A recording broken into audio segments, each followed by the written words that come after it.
अब सिंपल सी बात है, अगर हम यहाँ पर आगे करते हैं तो इसमें मेरे पास पब्लिक स्टडी कोड, मैंने लिखा यहाँ पर पब्लिक। पब्लिक क्या है हमारे पास, देखो क्लास क्या है, कीवर्ड है। क्लास क्या है हमारे पास, एक कीवर्ड। ये प्री डिफाइंड कीवर्ड होते क्या है, जो हमारी टेक्नोलॉजी के रिजर्व वर्ड होते हैं ना, उनको हम कीवर्ड बोलते हैं। क्या बोलते हैं, कीवर्ड। ये टेस्ट क्या हमारी क्लास का नेम होता है, ये क्या हमारी क्लास का नेम। कौन कर रहा है ये बात, ओ भाई भाई, क्या हो गया।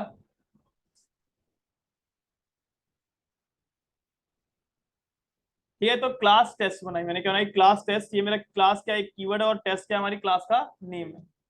इसके अंदर मैं पब्लिक की बात करता हूँ, पब्लिक भी क्या हमारा एक कीवर्ड है, पब्लिक क्या हमारा एक कीवर्ड है। अब पब्लिक कीवर्ड तो है, लेकिन पब्लिक यूज क्यों करते हैं, पब्लिक मतलब होता है एक्सेस मॉडिफायर। ये जावा में क्या होता है, इनको हम एक्सेस मॉडिफायर बोलते हैं। क्या बोलते हैं, एक्सेस मॉडिफायर। कि अगर मैं किसी भी चीज को पब्लिक बना देता हूं तो it is accessible to all, इसको हम कहीं पे भी एक्सेस कर सकते हैं। इसके लिए मेरे को कोई कोई कोई लिमिटेशन नहीं है कि हम यहाँ पर एक्सेस नहीं कर सकते। फोल्डर में भी एक्सेस कर सकते हैं, फोल्डर से बाहर भी, डायरेक्टरी के बाहर भी एक्सेस कर सकते हैं। तो it is accessible to all. Public is a keyword. तो मेन हमारा एक प्रीडिफाइंड फंक्शन है, और टेक्नोलॉजी का फंक्शन है। टेक्नोलॉजी इसको पब्लिक इसलिए बना रखा है ताकि इसको हर कोई कहीं पे भी कॉल कर सके। तो पब्लिक एक्सेस मॉडिफायर है जो एक्सेसिबिलिटी डिफाइन करता है कि भैया इसको कहाँ कहाँ यूज कर सकता हूँ। तो पब्लिक क्या करता है, it is accessible to all. और ये क्या हमारा एक कीवर्ड है, क्या हमारा एक कीवर्ड।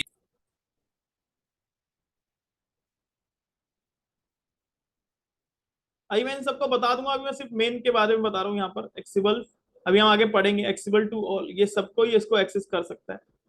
फिर आता है हमारा एक और keyword, static. Static is a keyword, ये भी क्या हमारा एक कीवर्ड है। स्टैटिक क्या है हमारा एक कीवर्ड है। देखो इसका नॉर्मली बात करूं तो स्टैटिक क्यों बनाया गया मेन मेथड को, ताकि आप मेन मेथड को स्टैटिक स्टैटिक थिंग्स जो होती है वो क्लास को बिलोंग करती है डायरेक्टली। किसके बिलोंग करती है, क्लास को। अभी मैं सिंपल इतना बता रहा हूँ, नॉन स्टैटिक बिलोंग करती है किसको, ऑब्जेक्ट को। किसको बिलोंग करती है, ऑब्जेक्ट। जावा एक ऑब्जेक्ट ओरिएंटेड प्रोग्रामिंग लैंग्वेज है। तो अगर मैं किसी भी चीज को स्टैटिक बना देता हूं तो उसको कॉल करने के लिए ना मेरे को कोई पर्टिकुलर कोई ऑब्जेक्ट क्रिएशन की जरूरत नहीं पड़ती, आप उसको डायरेक्टली कॉल कर सकते हो। तो अब इस मेन मेथड को हमारा कौन चलाता है, जेवीएम चलाता है। कौन चलाता है, हमारा जेवीएम। तो जेवीएम को इसको कॉल करने के लिए ऑब्जेक्ट बनाने की जरूरत नहीं है। जेवीएम जितने बार भी कॉल करेगा उसको डायरेक्टली कॉल करेगा। तो इसलिए इसको क्या बना रखा है उसने, स्टैटिक बना रखा है। क्या रखा है, static. Directly called by JVM, not object creation is not required. Directly called by JVM, object creation is not required. मैं इसके नोट्स भेज दूंगा आपको सारी चीज में। मैंने जो फाइल भेजी है, भेजी ना कल फाइल, उसमें सारी चीज, object creation is not required, is not required. फिर आता है हमारा वॉइड। अगर वो वॉइड भी है तो हमारा कीवर्ड ही, लेकिन ये क्या करता है, इसको वैसे तो इसको बोलते हैं रिटर्न टाइप। क्या बोलते हैं इसको हम, रिटर्न टाइप। कि जो हमारा मेन फंक्शन है ना वो कोई वैल्यू हमें रिटर्न नहीं करता। और वॉइड का मतलब क्या होता है, नल। इसलिए वॉइड का मतलब क्या होता है, नल होता है। मतलब अगर किसी भी मेथड का रिटर्न टाइप वॉइड है, अगर किसी भी मेथड का रिटर्न टाइप क्या है, वॉइड है, तो वो कोई वैल्यू रिटर्न नहीं करता। उसका मतलब क्या होता है, नल। नल मतलब यानी वो हमें कोई वैल्यू रिटर्न नहीं करता। Main is a function name. Main क्या हमारा एक फंक्शन का नेम है, it is a function name. ये क्या हमारे एक फंक्शन का नेम है। भाई हमारे फंक्शन का नाम क्या है, मेन। ठीक है। उसके बाद स्ट्रिंग। स्ट्रिंग क्या है हमारे पास एक, अब बताओ स्ट्रिंग क्या है। अच्छा ये बताओ इस प्रोग्राम के अंदर कितनी क्लासेस हैं। इस प्रोग्राम के अंदर हमने 3 क्लास यूज की है, 3। एक तो हमारी क्लास टेस्ट है ही। स्ट्रिंग का पहला एस कैपिटल है, तो स्ट्रिंग क्या है, हमारी प्रीडिफाइंड क्लास है। सिस्टम का पहला एस कैपिटल है, सिस्टम क्या हमारी प्रीडिफाइंड क्लास है। अगर नहीं होते तो मैं दिखा देता हूँ आपको, देखो। चलते हैं लैंग पैकेज में, और ये बाय डिफॉल्ट लैंग पैकेज के अंदर होती है। तो मैं यहाँ पर दिखाता हूँ स्ट्रिंग, क्या दिखाता हूँ, स्ट्रिंग। देखो स्ट्रिंग दिख रही है, it is a predefined class. अगर मैं बात करता हूँ सिस्टम, तो सिस्टम भी क्या है, हमारे प्रीडिफाइंड क्लास। मैंने आपको बताया भैया जो भी हम अपने प्रोग्राम में यूज करें, अगर उसका फर्स्ट लेटर कैपिटल है तो क्या होती है, हमारी एक प्रीडिफाइंड या क्लास है, या हमारी कोई क्लास है। इसीलिए मैंने आपको रूल लिखवाया कि आप अपनी क्लास का हमेशा फर्स्ट लेटर कैसा रखो, कैपिटल रखो, जिससे कि आपको दूर से ही देख के समझ में आए कि कौन सी क्लास है और कौन सी क्लास नहीं है, इस तरीके से। तो अगर मैं string, string is a predefined class. String क्या हमारे पास एक प्रीडिफाइंड क्लास है।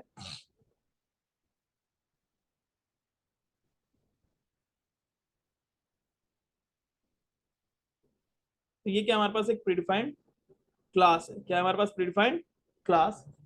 समझ में आया। और ये वेरिएबल का नाम है, इसको मैं बताऊंगा। ये इन दोनों में फंक्शन बताऊंगा, डिफरेंस। स्ट्रिंग args और एक var डॉट डॉट डॉट लगा के, 3 डॉट लगा के भी आप इसको यूज कर सकते हो। उन दोनों में डिफरेंस बताऊंगा, क्या डिफरेंस होता है। अब हम अरे बात करते हैं यहाँ पर एसओपी। एसओपी क्या होता है, सिस्टम डॉट आउट प्रिंटर। तो सिस्टम क्या है हमारे पास, ये भी एक प्रिंट प्रीडिफाइंड क्या है, क्लास है। देखो अभी आउटपुट जो आपको देखनी है वो कंसोल पे देखनी है। किसको देखनी है, कंसोल पे। किस पे देखनी है, कंसोल पे। तो जो सिस्टम क्लास होती है हमारी, ये किसको बिलोंग करती है, पॉइंट करती है कंसोल को, पॉइंट करती है किसको, पॉइंट करती है कंसोल को। कंसोल मतलब जो हमारा सीएमडी है। तो यानी अगर आपको कभी भी सिस्टम या आउटपुट लेनी है या सिस्टम इनपुट लेनी है कंसोल से, तो हमेशा आप किसका यूज करते हो, सिस्टम क्लास का यूज करते हो। किसका यूज करते हो, system. System is a predefined class in Java dot lang package, जो मैंने आपको अभी दिखाई थी। आउट, अगर मैं बात करता हूं आउट, आउट एक डेटा मेंबर होता है। क्या होता है, एक डेटा मेंबर होता है। क्या होता है, डेटा मेंबर होता है। और कैसा डेटा मेंबर होता है ये स्टैटिक डेटा मेंबर होता है। तभी तो हम डॉट लगा के क्लास के नाम से डायरेक्टली डॉट लगा के कॉल करें। ये स्टैटिक डेटा मेंबर होता है। अभी इतना इतना लिख लो इसको, स्टैटिक डेटा मेंबर है। उसके बाद डॉट, ये क्या है, println is a predefined function. Println is a predefined function. आप प्रिंट भी लिख सकते हो और एलन भी लगा रहे हो। प्रिंट लिखते हैं ताकि वो हमेशा आउटपुट सेम लाइन में देगा, और अगर मैं एलन लगा दूंगा तो आउटपुट हमेशा कब आएगी, न्यू लाइन में आएगी। किसमें आएगी, न्यू लाइन में। तो println is a predefined function. It is ये भी हमारा एक प्रीडिफाइंड फंक्शन है। It is a predefined function, function of print stream class. ये हमारा एक प्रीडिफाइंड फंक्शन है किसका, प्रिंट स्ट्रीम क्लास का। किसका फंक्शन है, प्रीडिफाइंड, प्रिंट स्ट्रीम क्लास का प्रीडिफाइंड फंक्शन है। प्रिंट स्ट्रीम एक हमारे पास क्या है, प्रीडिफाइंड क्लास है। देखो मैं आपको दिखा देता हूं, प्रिंट स्ट्रीम क्लास।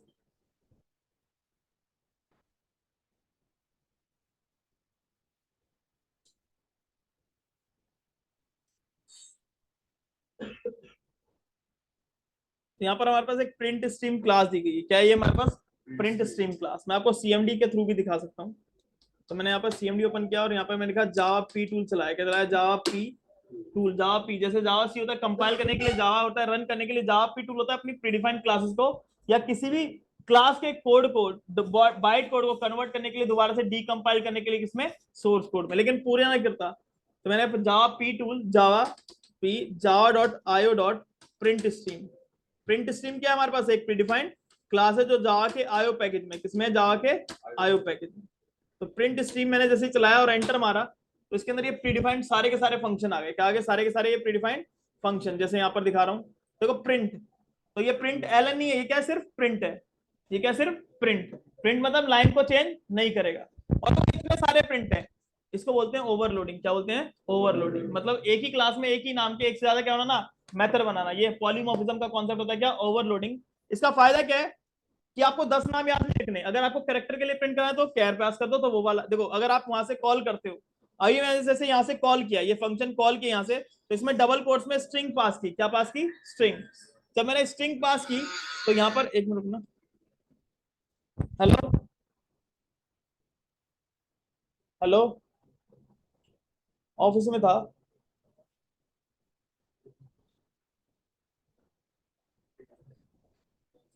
कौन सा,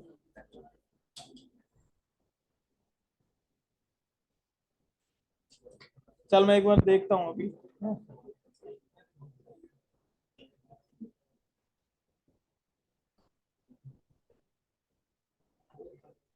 चल मैं पूछता हूँ, करवाता हूँ, करता हूँ। ठीक है, अब मैंने हेलो जावा लिखा। क्या लिखा मैंने, हेलो जावा। तो देखो यहाँ पर ये प्रिंट है, जैसे मैंने यहाँ पर पास किया है डबल कोट्स में स्ट्रिंग। डबल कोट्स में जो भी लिखते हैं क्या होता है, स्ट्रिंग। तो ये जब फंक्शन यहाँ से कॉल होगा तो ये यहाँ पर प्रिंट एलन कॉल किया, तो इंटरनली ये किसके पास जाएगा, प्रिंट एलन के पास। लेकिन कौन से वाले के पास, जिसके अंदर आपने स्ट्रिंग पास किया। अगर मान लो यहीं से मैं नंबर पास करता, मान लो इसी में मैं एसओपी चलाता, प्रिंट प्रिंट करता या प्रिंट एलन करता और यहाँ पर 10 पास करता, तो ये फिर फंक्शन ये कॉलिंग कर रहे हैं। तो ये कॉलिंग का फंक्शन ये डिफाइन कहाँ पे, ये प्रिंट स्ट्रीम में। तो ये दौड़ के किसके पास होता, प्रिंट एलन के पास। लेकिन किस वाले के पास, इंट वाले के पास। तो उसने ओवरलोडिंग कर रखी है, मतलब उसने एक ही, यानी आपको प्रिंट एलन और प्रिंट ही याद रखना है। आपको इंट के लिए अलग नाम याद रखने की जरूरत नहीं है, कैरेक्टर के लिए अलग नाम याद रखने की जरूरत नहीं है। आप जैसा आर्गुमेंट पास करोगे वैसा यहाँ पर क्या हो जाएगा, फंक्शन कॉल हो जाएगा। इस कॉन्सेप्ट को ओवरलोडिंग बोलते हैं, जिसको पॉलीमॉर्फिज्म बोलते हैं। क्या बोलते हैं, पॉलीमॉर्फिज्म। एक ही क्लास में एक ही नाम के एक से ज्यादा function having a different number of parameters. लेकिन यहाँ पर हमने किसमें चेंज किया है, डेटा टाइप में चेंज किया। किसमें, किसी में इंट में, किसी में फ्लोट है, किसी में डबल है, किसी में कैर है, किसी में स्ट्रिंग है। जैसा मैच आएगा वैसा डेटा टाइप क्या हो जाएगा, हमारा कॉल हो जाएगा। समझ में आया इस तरीके से। तो this concept is known as, हमारे पास प्रिंट, ये जो ये प्रिंटलन फंक्शन है वो किसका फंक्शन है, प्रिंट स्ट्रीम क्लास का फंक्शन है। इसको मैं शेयर कर देता हूँ।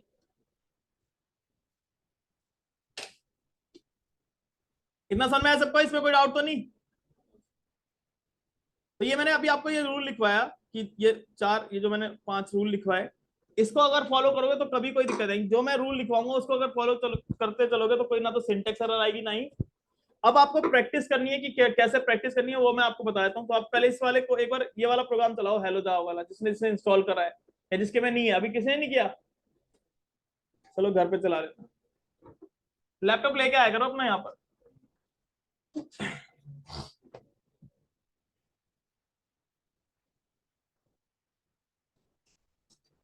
नेक्स्ट हमारे पास एक रूल आता है, एक और रूल। जैसे कि मान लो यहाँ पर मैंने एक रूल लिखवाया कि भैया कि every programme must have a main method which will execute. अब हर प्रोग्राम के अंदर क्या होना चाहिए, मेन मेथड होना चाहिए जिसको आप एग्जीक्यूट करना चाहते हो। क्या करना चाहते हो, इसको आप एग्जीक्यूट करना चाहते हो। हर प्रोग्राम के अंदर क्या होना चाहिए, मेन मेथड होना चाहिए जिसको आप क्या करना चाहते हो, एग्जीक्यूट करना चाहते हो। तो अगर मैं बात करता हूँ यहाँ पर, तो अब लेकिन ऐसा जरूरी नहीं है कि हर प्रोग्राम में क्या वो मेन मेथड हो जिसको आप, मैंने बोला जिसको आप एग्जीक्यूट करना चाहते हो उसके अंदर मेन मेथड होना चाहिए। जैसे कि but it is not mandatory, but it is not mandatory that every class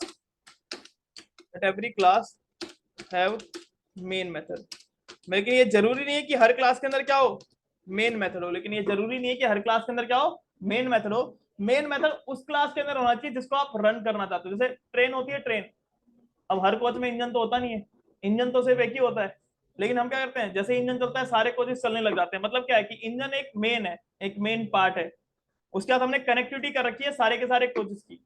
तो ऐसे ही हम क्या करते हैं, जब हम कोई प्रोजेक्ट बनाते हैं तो हर क्लास के अंदर मेन मेथड नहीं बनाते। मेन क्लास हमारी ड्राइवर क्लास एक ही होती है, लेकिन उस क्लास के अंदर से मैं बहुत सारी क्लास भी कर सकता हूँ, कॉल कर सकता हूँ। तो जैसे ही वो इंजन चलेगा तो सारी की सारी क्लास हो जाएंगी, ऑटोमेटिकली एग्जीक्यूट हो जाएंगी। तो आपको हर क्लास के अंदर मेन मेथड नहीं बनाना, जिसको आप एग्जीक्यूट कराना चाहते हो उसके अंदर मेन मेथड होना चाहिए। बाकी उसके अंदर दूसरी क्लास क्या कर सकते हो, कॉल कर सकते हो। कैसे, जैसे मैं करके दिखाता हूँ।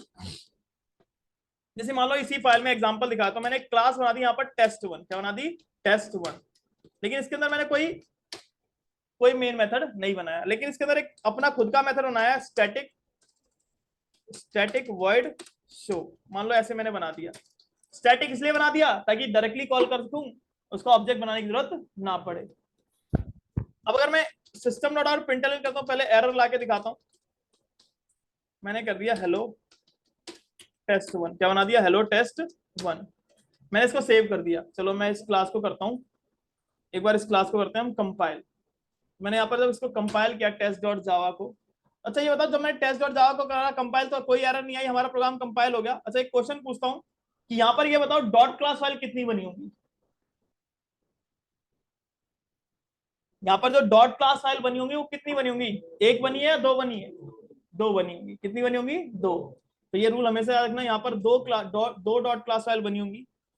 देखो यहाँ पर एक टेस्ट बनी है और एक test1।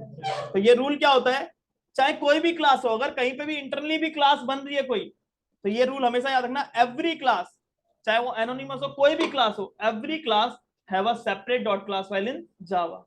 यानी हर क्लास की क्या होती है, एक सेपरेट डॉट क्लास फाइल होती है। मतलब every class have a separate dot class file in Java. Her class की क्या होती है, एक सेपरेट डॉट क्लास फाइल होती है जावा में, हर क्लास की, चाहे वो नेस्टेड क्लास हो, चाहे वो फिर इनर क्लास हो, चाहे कोई भी क्लास हो। अगर एक क्लास बन रही है दूसरा क्लास कीवर्ड आया तो हमेशा उसकी क्या है, एक सेपरेट डॉट क्लास फाइल बन जाएगी। समझ में आया इस तरीके से। अब जैसे मैं रन करता हूं तो यहाँ पर रन किसको करूंगा, टेस्ट को रन करूंगा या test1 को।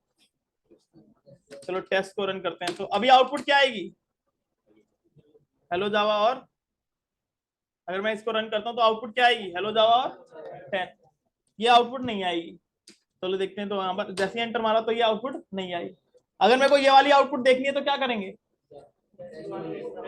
test1 को कॉल करें। कहां पर, तो अगर मैं यहाँ पे लिखता हूँ जावा test1, एंटर मारता हूँ तो ये एरर दे देगा, क्या main method not found in class test1, please define the main method public static void main. मैंने बताया ना, यहाँ पर आप एग्जीक्यूट कर रहे हो। मैंने आपको यही तो रूल बताया कि भैया आप उसी क्लास को चला सकते हो जिसके अंदर क्या होगा, मेन मेथड होगा, बाकी दूसरी क्लास एग्जीक्यूट नहीं होगी।